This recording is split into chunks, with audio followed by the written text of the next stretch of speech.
બોલો. જી સર, વાલોડમાં જે તંગદિલી સર્જાઈ હતી એમાં શું હતું અને શું કાર્યવાહી કરવામાં આવી છે?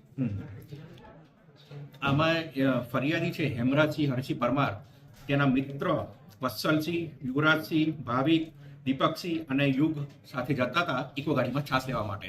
એ દરમિયાન સામેથી એક સ્પ્લેન્ડર મોટરસાયકલ આવેલ અને એ અંદરથી જે ડ્રાઈવરની સીટ પર હાથ મૂકેલ તો મોટરસાયકલવાળાને એવું લાગે કે પોતાને ઇશારો કરે છે અને જેથી મોટરસાયકલ સામે આવી ફરિયાદીને જે મુક્કો મારેલ, જે સ્ટીલના કડાથી દાઢીના ભાગે મુક્કો મારેલ છે અને જે ચપ્પુ એને દૂરથી બતાવી ધમકી આપેલ કે અહીંયાથી જતો રહે નહીં તો મારી નાખીશું એમ કરીને. અને એ જે રીતે ગયેલ છે એ બાબતે વાલોડ પોલીસ સ્ટેશન ખાતે BNSનો કાયદા પ્રમાણે 115(2), 352, 301(3), 54 તથા GP એક્ટ 135 મુજબ ફરિયાદ નોંધવામાં આવેલ છે. અને પોલીસે તાત્કાલિક સફાન હનીફવાલા છે આમાં, એને આરોપી તરીકે પકડેલ છે અને બીજો આરોપી સગીર છે જે હિન્દુ છે એને તાત્કાલિક પકડવામાં આવેલ છે.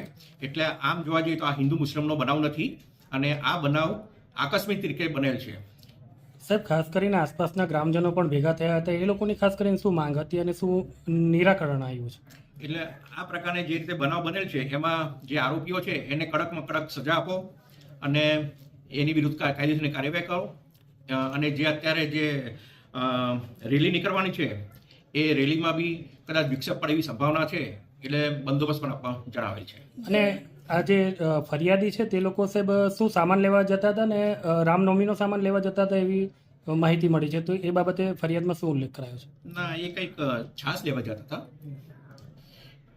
મંદિરમાં કાર્યક્રમ હોવાથી ત્યાં મંદિરમાં કાર્યક્રમ હોવાથી છાસ લેવા જતા હતા. રામનવમી નિમિત્તેનો.